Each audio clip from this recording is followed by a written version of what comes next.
Gold is gearing up for a retest of the 200-day moving average as the U.S. dollar index breaks above $80 level here. David, first off, how important is this retest?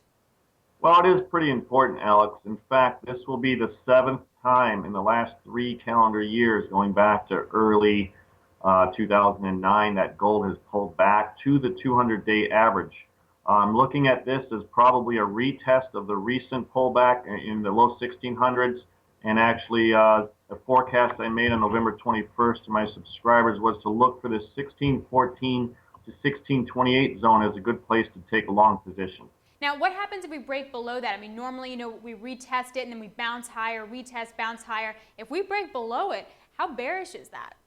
It's relatively bearish, I have to admit. It would indicate that the dollar might rally much higher than people are planning. We're definitely at a very crucial stage for gold right here. Yeah, it seems like gold got hit with a double whammy because not only is the euro struggling as sort of the EU summit unravels from what we saw last week, but also the Fed didn't initiate any more quantitative easing, which was also bullish for the dollar. Certainly we're in a very big danger zone, both for the markets and for gold and silver, but silver and gold are both coming into buy ranges I pointed out about 3 or 4 weeks ago. And so this is where you actually have to step in and buy. Now, you had gold initially running from 1775 to 1800 to 1840, then to 1900, all contingent if we broke above that 1650 level. We did. We didn't reach all those targets. What was the main thesis for why that changed? I think what should be happening right now is we're pulling back in the final leg down, retesting those low 1600s.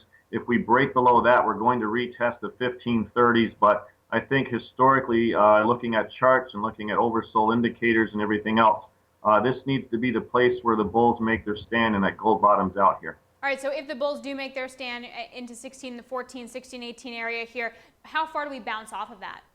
Well, we should go back up and challenge the 1730s, 1740s relatively quickly. All right, so last question, you'll be buying into that 1614 area. If we break below that, though, and retest the 1530s, would you be shorting into that or also buying into that weakness? What I would be doing and telling my subscribers actually today is we're going long gold here this morning, but we will put a pretty tight stop right just below 1600. And then we wouldn't short it. We would let it see where it settles down, maybe back to the 1530s before we took another look. All right, thanks, David. I really appreciate it. So gold entering a danger zone here, has to hold that 1614 level. Thanks so much.